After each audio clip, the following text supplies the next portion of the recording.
এই যে কুলাঙ্গার আবুলে কি কাম করলো ভাই, ও তো জঘন্য কাম করছে, দেখার মতো নাই, শোনার মতো নাই ভাইয়েন। এই মমতার লগে 10টা কি 12-13 দিন বস্তা বন্দি করিয়া একটা লেফটিনের ট্যাঙ্কি থারাইয়া তৈছিল। এর বাদেও তাইন ছাড় পাইছেন না, তাইন চাইছিলা বাঁচি দিতা। আরে ভাই, ইলা দুদিন কোনো দোষী থাকো তে জানিয়া রাখিও, প্রশাসন কুমো থাকইন না। আর 7 গজ মাটির তলেও দুদিন থাকো তে তোমার একদিন গন্ধ বার হইব, আর তুমিও আইনের আওতায় আওয়া লাগবো। কারণ আল্লাহ একজন আসই, সব দেখরা। তোমার বিচার দুনিয়ায় তো না, আখেরাত হইব। এই মমতা বইনে কিতা দোষ করলো? হ্যাঁ, আল্লাহর কুলাঙ্গারে কি কাম করছে ভাইয়াইন, আমি কিতা কইতাম, আপনারা শুনবা এবং দেখবা।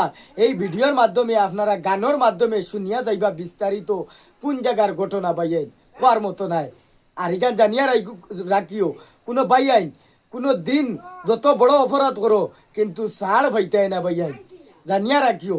আমরার উপরে আল্লাহ একজন আসই, তাই কোনোদিন কোনো মানুষরে অপরাধ করিয়া এই অপরাধর মাফ দেন না। কারণ তুমি যত সময় ধরা দিছ না টান গাছে, তো জানিয়া রাখিও ভাই, কোনো দিন দুষ করলে কোনো দিন তোমার নিরাপদ যাইতো না। হ্যাঁ, ইগুরে একদিন বিচার হইতে লাগবো, দুনিয়ায় তোক আর আখেরাত হোক। বিস্তারিত এই গানের মাধ্যমে আপনারা শুনিয়া যাবকা কি ঘটিছিল। আসসালামু আলাইকুম, খুদা হাফিজ। গলা কেটে হত্যা করলো মিডিয়ায় দেখলাম ভাইয়া রে, রাতা বাড়ি সানমারি হয় 200 জনার গ্রাম, শ্রীভূমি ডিস্ট্রিক্টে আমি পরিচয় দিলাম। গলা কেটে হত্যা করলো মিডিয়ায় দেখলাম ভাইয়া রে।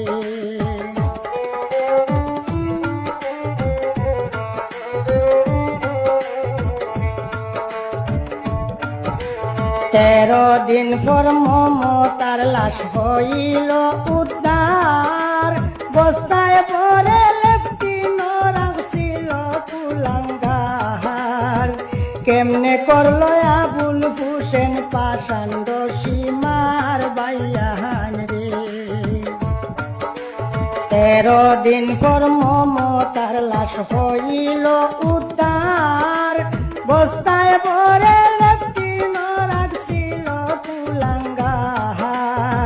কেমনে করলো আবুল হোসেন পাষাণ্ড সীমার বাইয়ান রে।